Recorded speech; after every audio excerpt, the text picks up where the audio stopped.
to the Metal Command Podcast. Greetings, everybody. Welcome back to the Metal Command Podcast. Tony here with you. And as always, I do appreciate any support I do get for this program. If you'd like what you see and hear on this show, please hit the subscribe button. Hit that little bell to be notified anytime I do post a video. And of course, if you are following me on any other form of social media, whether it's Facebook, Instagram, or X, by all means, give me a follow there. With that being said, today I am bringing you a very special interview, one that was kind of a spur of the moment thing that was sort of last minute, and that is with Andy Deris from Helloween. And we talk a lot about some cool stuff, especially the upcoming Helloween album that will be coming out next year, the 40th anniversary tour that's going to start late next year, and we do talk about the upcoming live album, Alive at Budokan, which comes out December 13th, 2024. So stay tuned. Here's the interview. Thanks for watching. Here you go. Welcome, everybody, to the Metal Command Podcast. I have a very special guest that decided to take time away from a lot of the work he has going on, including production for a new album. And I have Andy Deris here to talk a lot about Helloween. And we are going to talk about, you got a lot going on. You have a live album coming out, the 40th anniversary coming out, tour coming basically next year, which you have now been around for 31 years of that going on, basically. As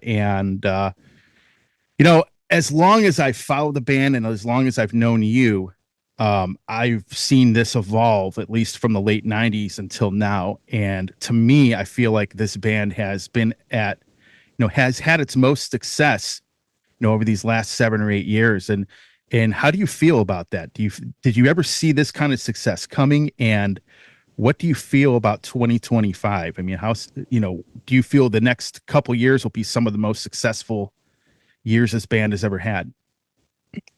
Well, to answer the last question, yes. I hope it'll be as successful as the rest of it. I mean, This is come true if you can make your living off music. And so far, I could do that over the last 37 years, actually. So this is a miracle for me, especially born in conservative Germany, where you told the people back in the day, I want to be a rock musician, and they actually looked at you as if you would be mentally ill or something like that, So, yeah. Well, let's start with the first question. Did I see it coming? Yeah, in my dreams. So, you may always dream about it. But on the other hand, we put a lot of work in it, a lot of love, and a lot of stubbornness, actually. So we made it happen, put it that way. Surely you cannot make it happen without the fans. But then again, I always think when I write a song and I see my goose flesh going up, I think because I consider myself a normal person. So when my goose flesh goes up, I hope that there are lots of people out there who feel the same. So I just follow that recipe. As I said, you may dream of it, you dream about it, and when it finally happens, it's still unbelievable.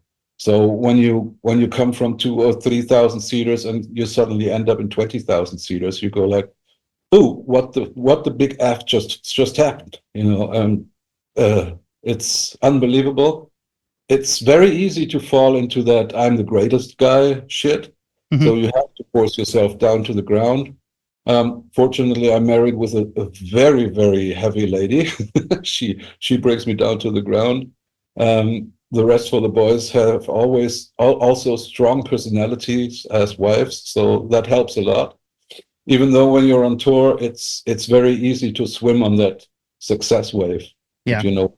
So, yeah, but then again, I'm happy that we're old enough to not see ourselves lost in the success we have. So, yeah, I just think this would be the perfect recipe to go on for another 10, 15 years. I always say I follow my idols, and my idols are, except Kiss, all my idols are still on the stage. So probably I see myself rock and rolling in 5, 15 years as well. And just hope we keep the level up the way it is now, because that's a very comfortable way of touring. Especially when I may share vocals with Michael Kiske. because that's a 50-50 game. That means even when you're getting older, you can give the people what they deserve, a great show. So yeah, take it from there. I'm very positive. I have you. So let's get into and we'll get into some of the history stuff in a little bit, but you have a live album coming out live at Budokan. I finally have been able to listen to the entire thing, and I think the mix and the sound of the live record is amazing. And you know, the band has always had obviously a very good following in Japan for as long as I can remember. So what was it about Budokan? What was it about that show that you decided to say, hey, let's record a live record here, and you know, let's record this show and release it at some point? Well, simply because we're talking about the holy concert hall of Japan, which until the 70s, bands were not even allowed to play in there because it's that holy sumo hall. We all know, love sumo. And I remember myself watching lots of fights and battles in live broadcast and on German television. It's like being knighted, put it that way. If you are allowed to play Budokan, especially on weekend, this is we're kind of knighthood of Japan now. So it's a great honor. Musicians know it. I mean, we had a saying in our scene. When I looked up, like it was 16 or 17, I remember there were lots of great musicians in my hometown. They'd been like around 30, 35, and everybody was looking up to them because they had some little success going on in the area. And they always said like, oh, imagine once playing Budokan and then die. So that stuck in my head. Before the show, I thought, okay, you're playing Budokan now, please don't die. But nevertheless, it was like fantastic. Staying on stages like this is like definitely a dream come true, and probably one of the top spots of your memories when you look back as a musician. Sure. You can't get any further in Japan, put it that way. With as unique of a show that you guys have, you know, one of the things that I've talked about on the podcast, and one of the things I thought would be cool is, you know, between your studio albums, maybe after each tour, you know, during each tour, actually recording a live album and releasing it between albums after each tour. Have you thought about doing that? Yeah, but this might get a bit boring, don't you think? I mean, I don't know. I love live albums when it's like a kind of a milestone, and you say, okay, this week gotta actually tell the world that we're proud of this one. And for Budokan, that's definitely a thing, not only for us, but for the musicianship out there who follow us. They are probably very proud of us, probably as much as we are for ourselves. It should be a milestone, put it that way. So what would we, last time we released but it's a YouTube release that was live in Wacken, for example. It's like one of the biggest metal festivals in Europe.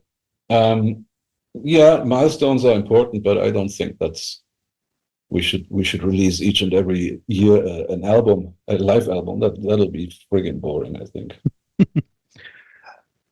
Going on to the anniversary now. So in 2025, you have a 40th anniversary of the band. And as I mentioned earlier, you've been in the band going on 31 years. And, you know, we're going to go to a little history lesson here for a minute. What was it like to go into that situation when you recorded Master of the Rings? I know it's a pretty crazy story. I mean, I've talked to Weike about it before, making of that album. But for you, being the new guy in the band, being, you know, what I would probably say they were coming off of the least amount of success that they've had.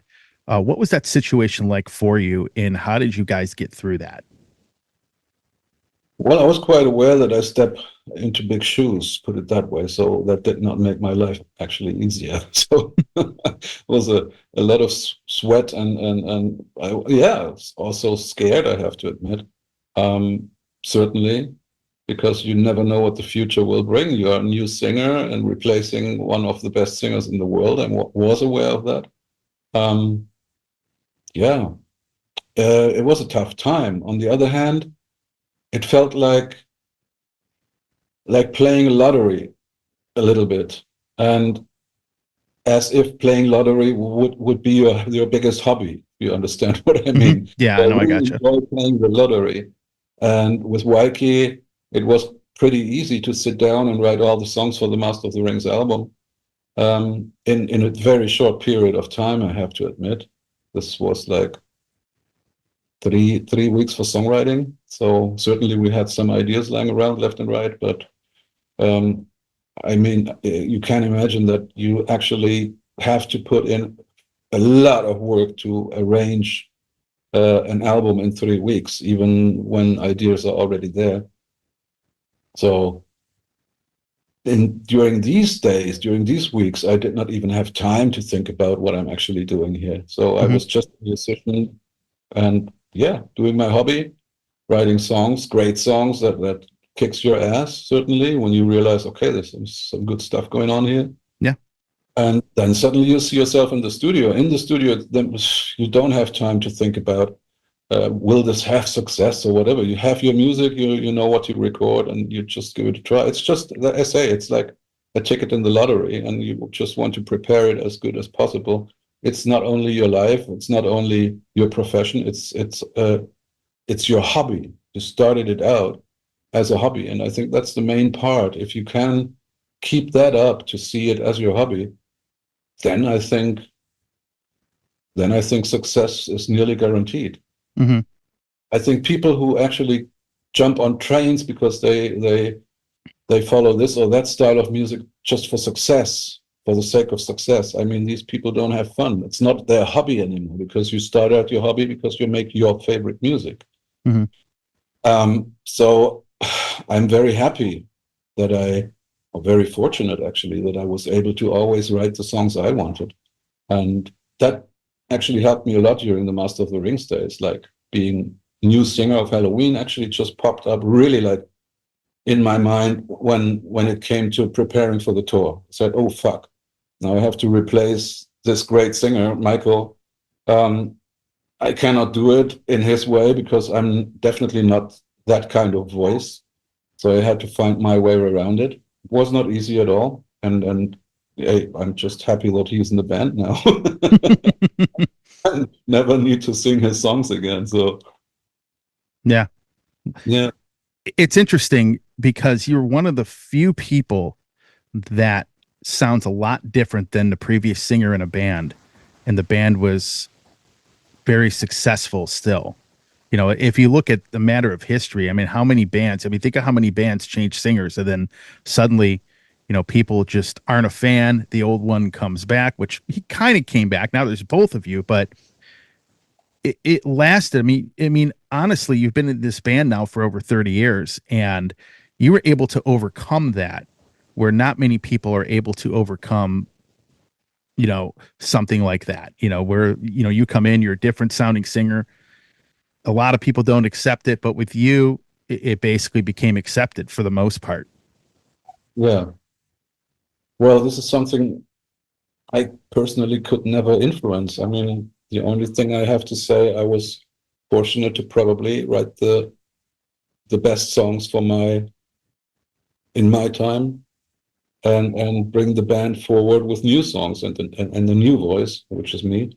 Hmm. Um, this is something again. There's no recipe. The only thing I can say, I repeat myself, just do what you like best.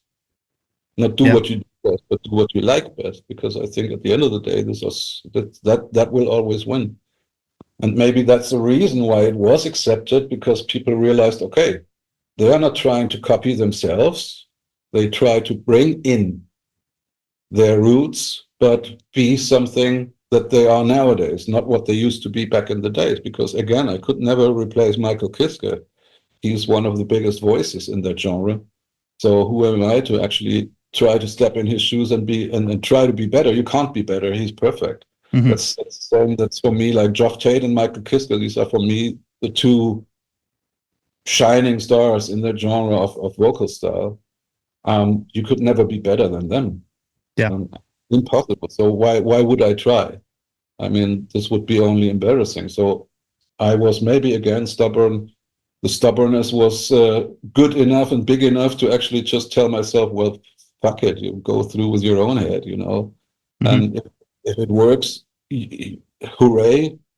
But even if it wouldn't work, I think your life would be hell, and you would not actually survive 5 or 6 years in that business when you try to copy someone else, which you are not. Imagine that you always would have to act on stage. I mean, I don't think that's a guarantee for success. I mean, you know. Sure. So again, I couldn't influence it. I just went through with I got what I got, and obviously and thankfully, I'm quite able to write a song or two, and that brought us forward. And now with Michael back, this is a good time to actually say hello to the old style, you know. So we may write exactly like we did back in 85, 86. The band is there again with that voice. So that's a whole different story. Now you can have a great mixture. You can have actually mix the decades. You mix Michael Kiske, you mix Kai Hansen days, you mix Andy Deris days, and there you are. Hooray! It works. Fantastic.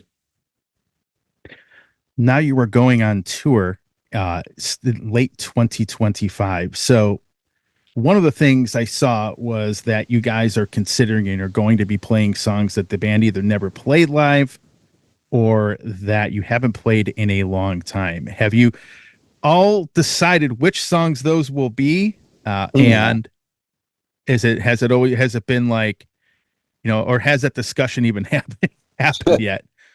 Yeah. Well, there's honestly, there are like 42 songs on the table. So, which in a perfect world you could play if you have a 6-hour set. But even with 2 singers, I don't think that's doable, because we only have 1 drummer. So he is and actually 1 bassist and 1 bass player. Yeah. I mean, these are actually the 2 guys everybody should look up to, because that's a very heavy job. The way Marcus is playing the bass with like finger technique, and the way Danny has to play the drums for that style of music, I would not know many people who could actually run a 3-hour show as we did like back in 17. So yeah, chapeau. Yeah. Well, you know, when I look at the tour too, I thought it fit well that you had Hammerfall for pretty much most of the last tour. Now you have Beast in Black, which I consider is actually one of my favorite newer bands to come out. And I think you have an opener that actually really fits you guys really well. And is that something you thought about when, you know, obviously there's a business end of things, but you know, did you think about, hey, you know what, we need to get a band that's going to fit well with us as far as a tour package goes? Yeah, Beast in Black was not only the band that would fit, but that's the only band actually everybody loved. So you have to see that when you have to go to concert every day or every second day, and you sit backstage and you have to listen to your support band, which you cannot avoid. So then it's always nice to have a support band that everybody likes to listen to, you know. So that's also a number 1 position. What's the right word? Yeah, that's number 1 actually for us to actually have somebody that we like.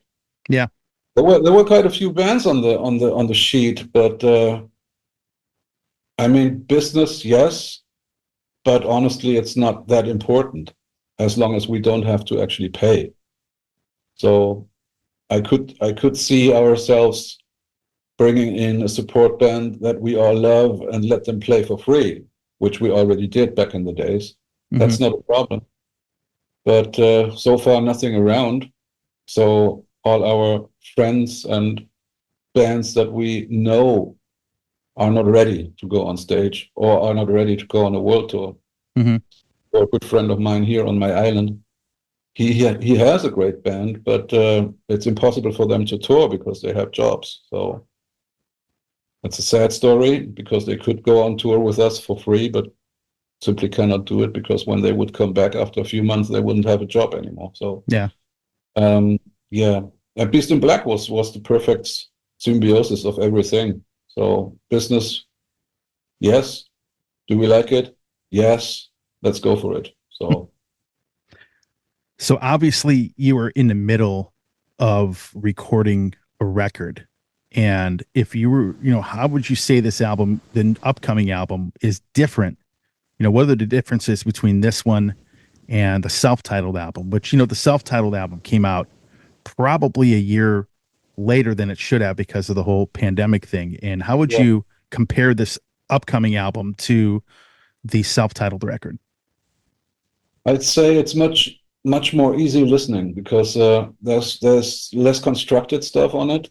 It's more flowing with the wind, so to say. Mm-hmm. It's very, very positive. So I would rather say it's more happy Helloween, okay, than the other album. I think it's a bit more. Yeah, the flow is for my taste not as edgy as the last album, which was cool. Have like edgy stuff. Yeah, but we should have more or less some counterpart to edgy, more exhausting things. Like the last album for me was great to listen through. It was edgy, it was heavy, it was complicated here and there. But after listening to it, then I needed a pause. It was very extensive. What's the right word? I'm only a German here. It was exhausting.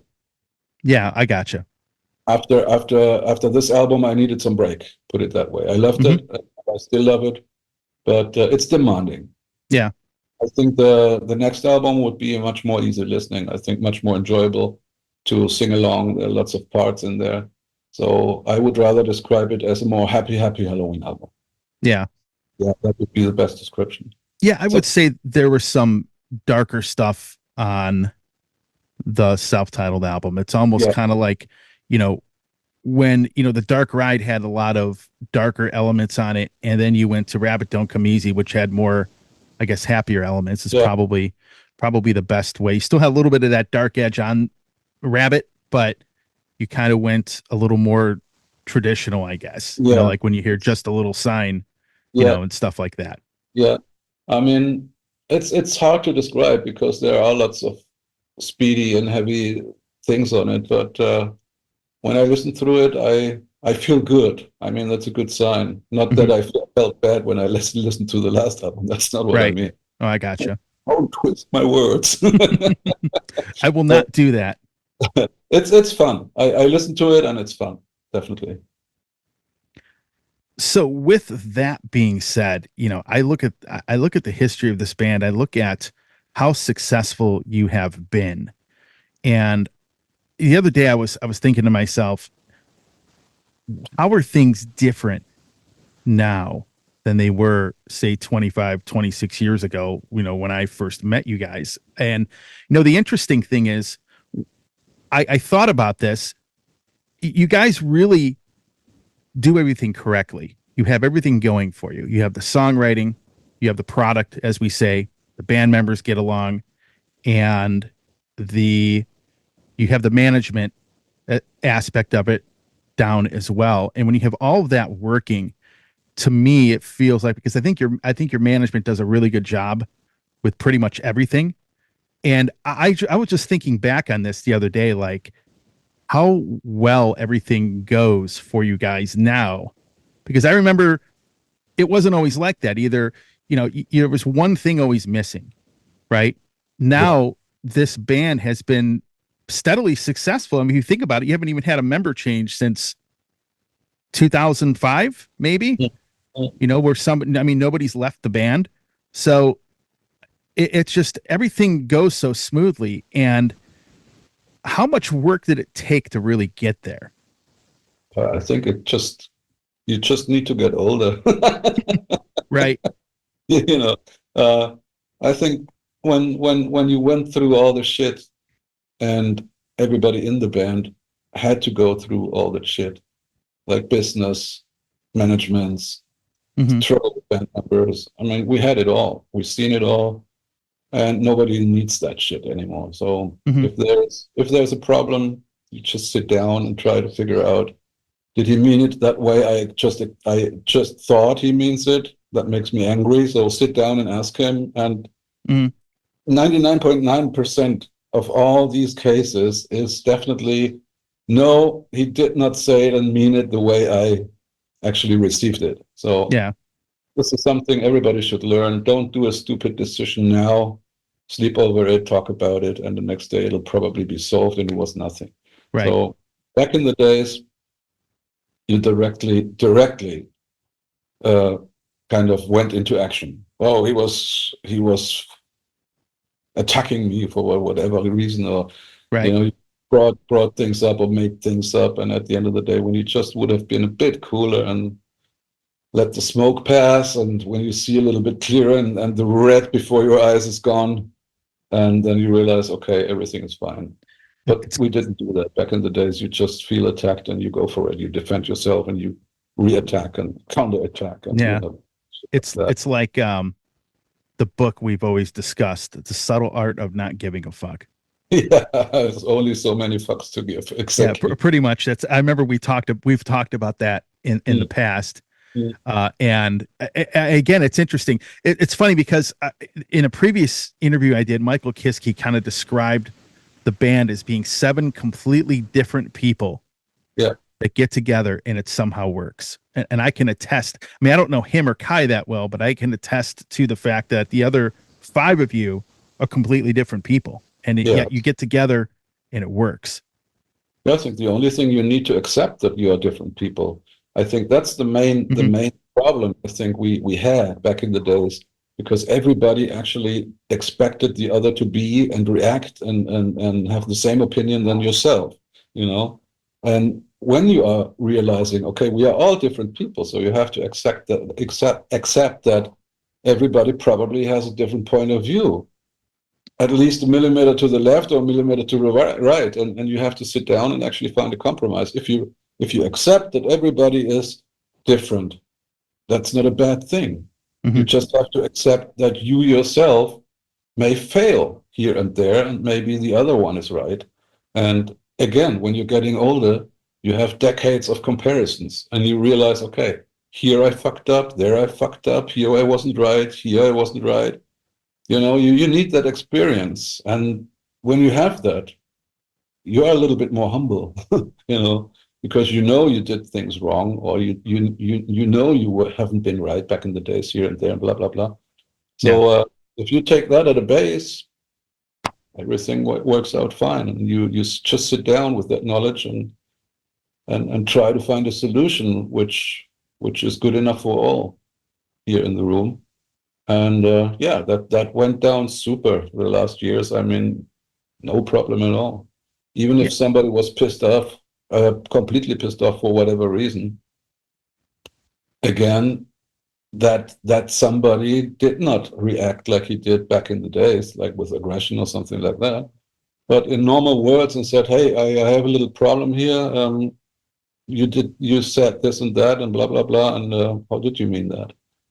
And then here comes the explanation, and you go like, "Oh, okay, all good, thanks."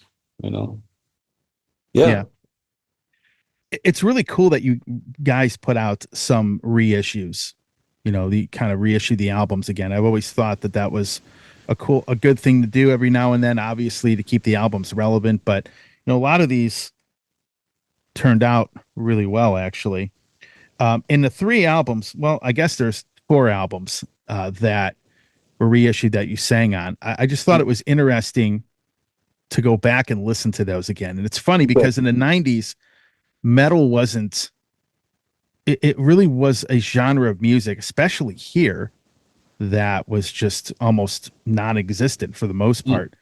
And going through the 90s and coming out with albums like Time of the Oath, or my favorite, of course, from the 90s was Better Than Raw.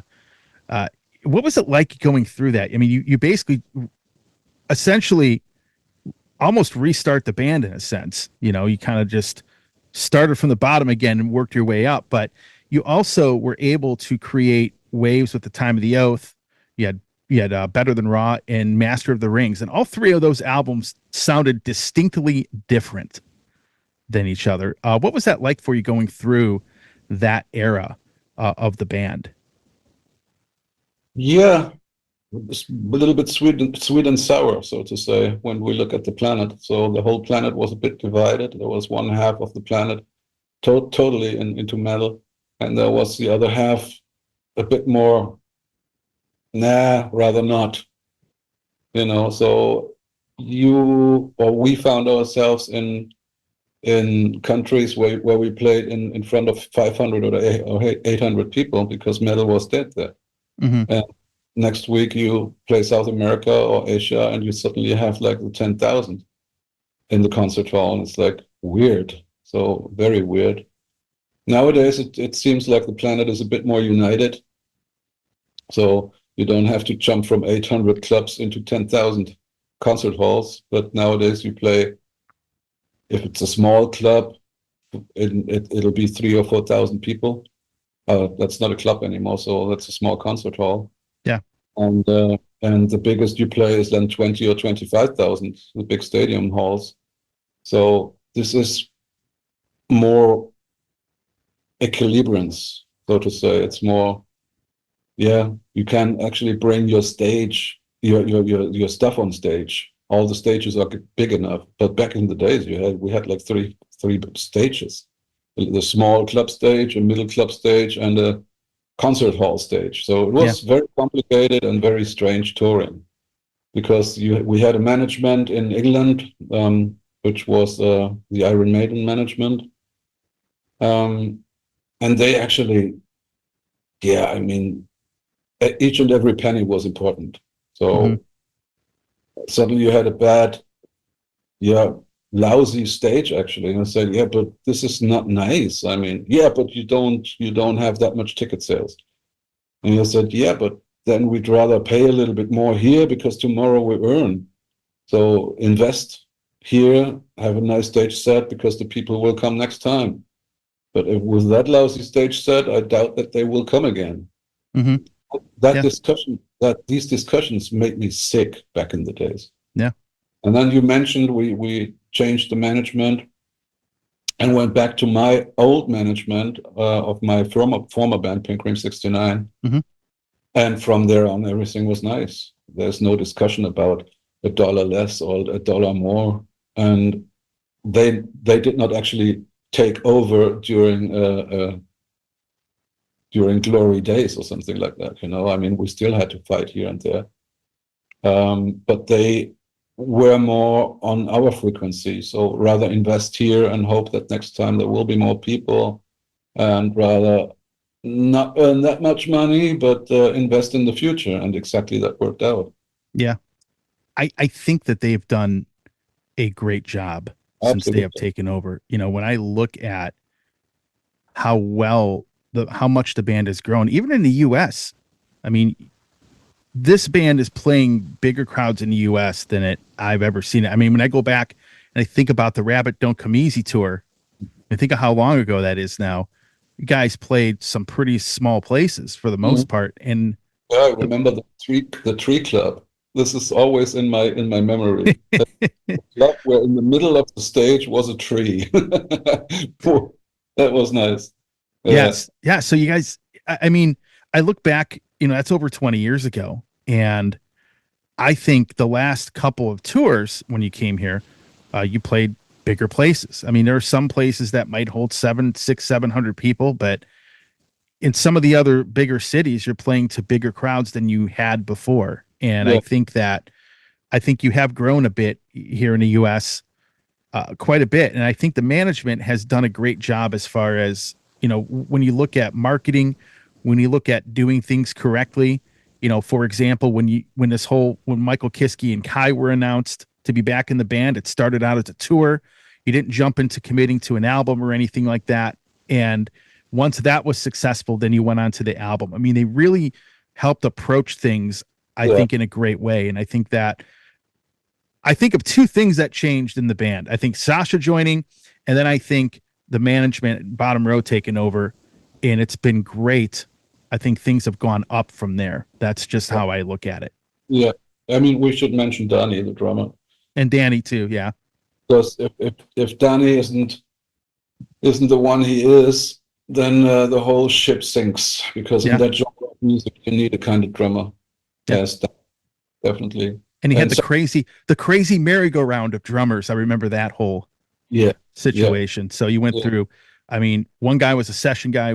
First guy got sick. Second guy's a session guy. The next guy did the tour, and then you find Danny, who, it's kind of funny.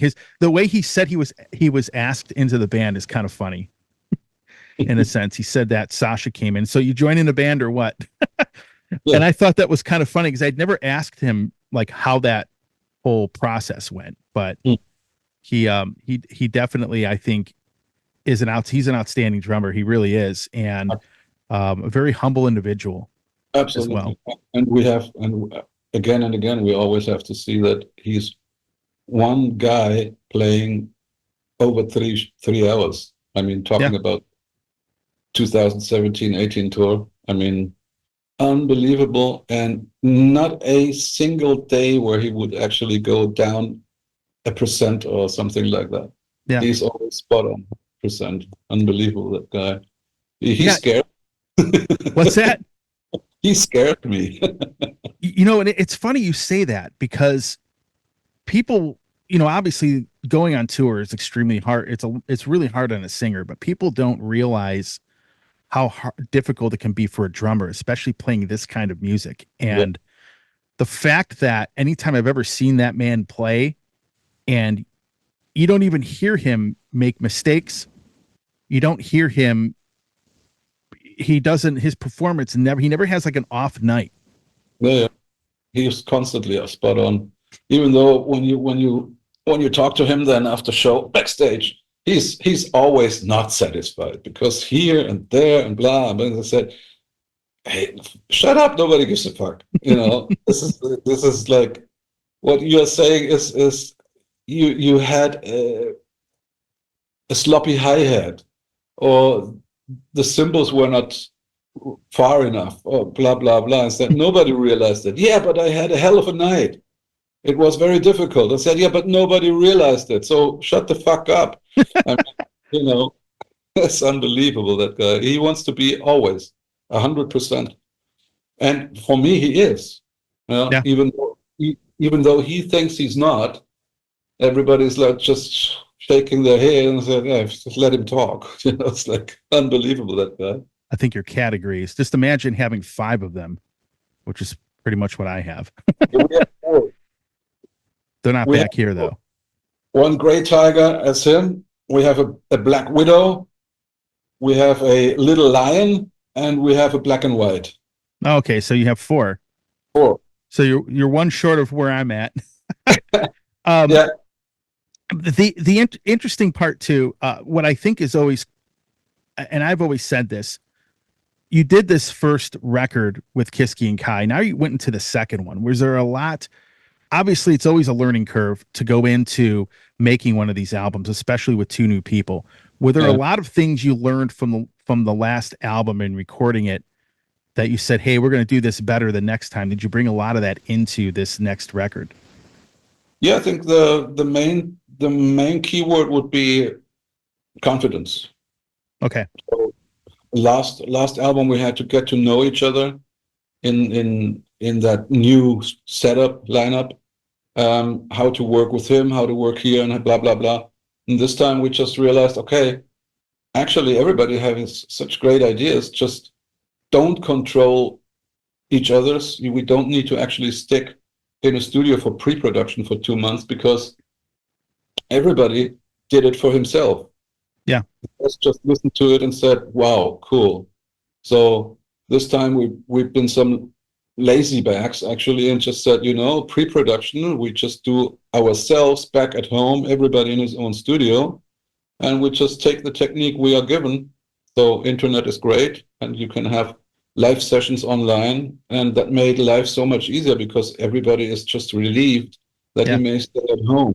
You still work hard, but you're at home. And as we all know, when you're at home, work doesn't hurt that much so, as being back in the studio again somewhere in the world, but not with your family. Mm-hmm. And nowadays you can actually have your family life. You have your 8-9 hours per day in the studio. You yourself decide when you make a break or when you go and have a meal with your lady or go down to the beach in my case. That makes life so much easier and much more enjoyable than sitting in a freaking studio again and again and again, each and every day for 2 months just for a pre-production, which you could easily do at home together. Yeah. So this time, I have to say, this confidence that we earned for each other, that helped a lot to make things even more easygoing. And I think that's exactly what you listen when you go through the songs and you listen to them. You feel that easiness. This wow, okay, cool. I love it. So that's the way to go. I don't want to say that I want to be back at home when I'm on tour.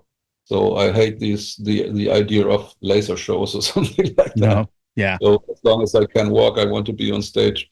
But production-wise, I have to say, I love the technique we have nowadays.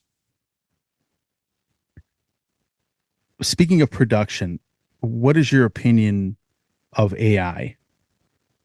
Do you like it? Do you hate it? Do you think it's good and it's bad? I ask that because some people use AI tools to, I mean, in a sense, sometimes people have been using them for a long time. What are your thoughts on that?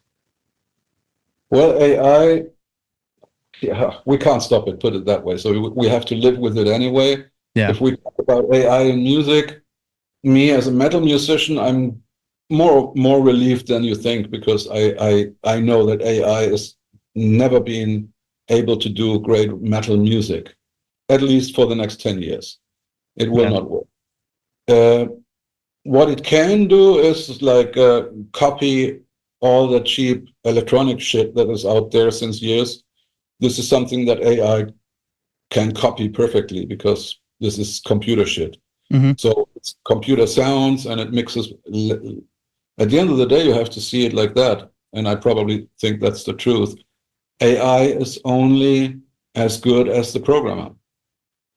So somebody has to put in all the knowledge for the AI, and the AI is then able to,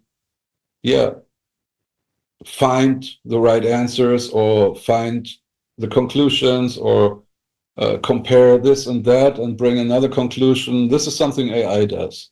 So it's actually participating of all the ideas ever being digitized.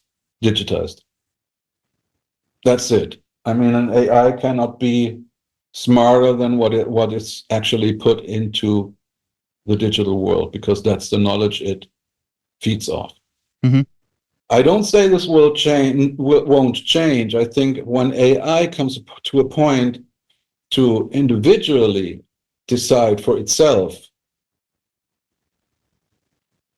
then it becomes dangerous.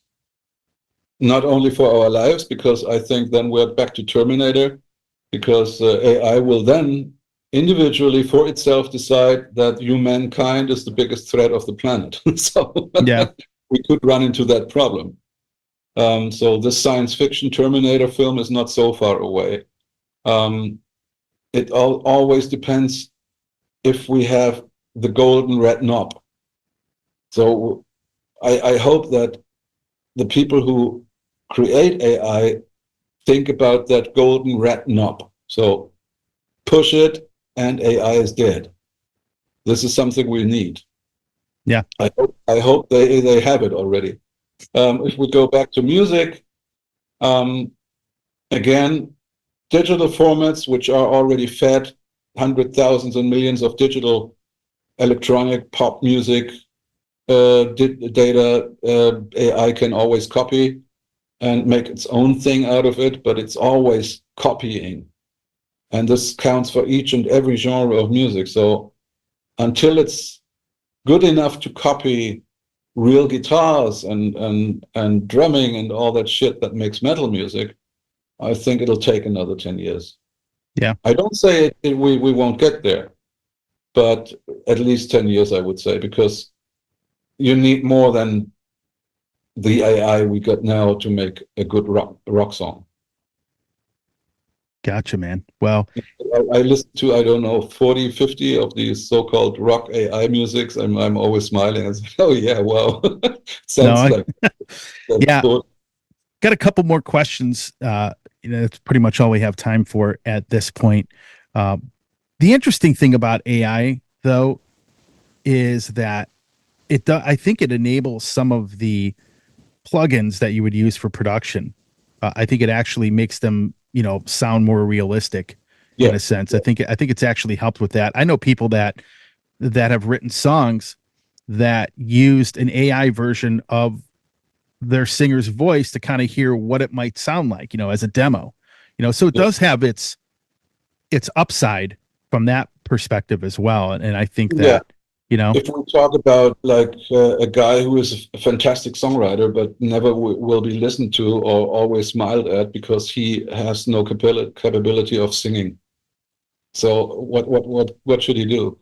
Yeah. I mean, if I would be a bad singer and my intonation would be zero, but I still would write great songs. I know people, so I wouldn't have a chance to actually record a song that sounds okay enough that people would get the idea. So we had to get, back in the days, we had to get a good singer into the studio. So, which means most of the time I had to sing it, but I was guitarist back in the days. So I was more or less forced from my friends to, well, kick the guitar into the corner and take the microphone. So here I am. Actually, my dream always was to be a guitarist in the band. Now I'm a singer. But all the bands back in the days had to ask another singer of the other band, could you sing that demo for us? Because we have no singer who is good enough. So, yeah, I mean, this could be a solution. I mean, I listen to some voices and I think, yeah, it's not what you want for your song, but it's much better than you singing on the song when you're a bad singer. Put it that way. Yeah. So suddenly your song comes across. Cool. Yeah. Last question. Any last words to the fans and everybody that is going to be watching this interview?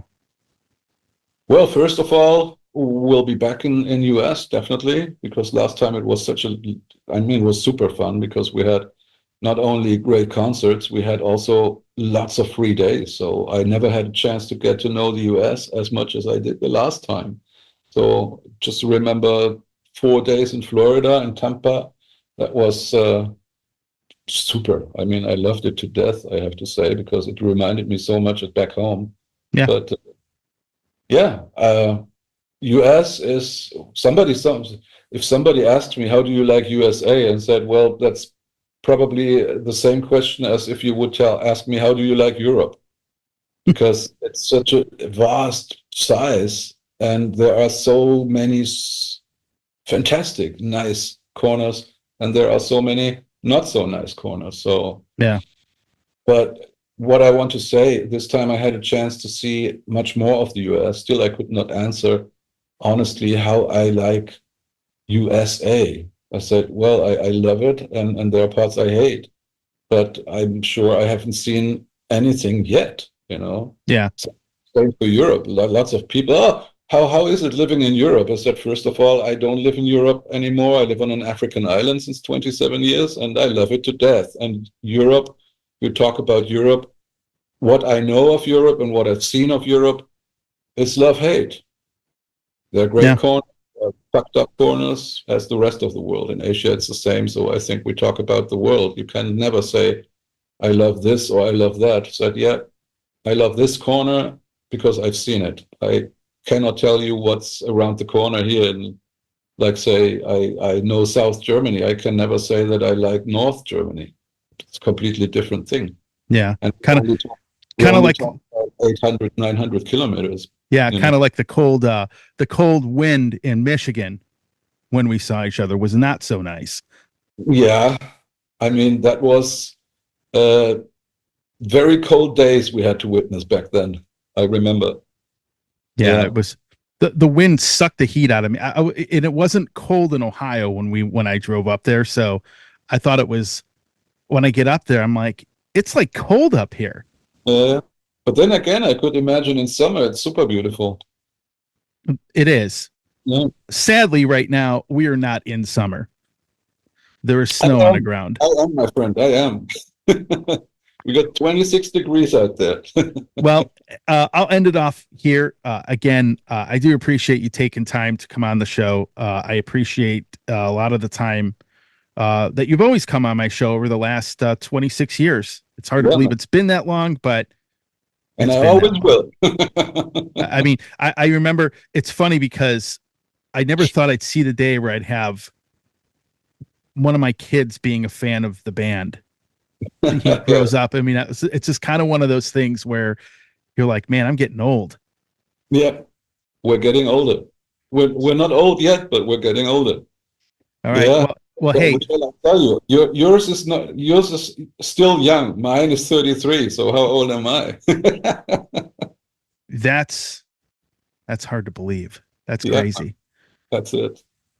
All right. Well, again, thanks a lot for taking the time out, and thanks for coming on.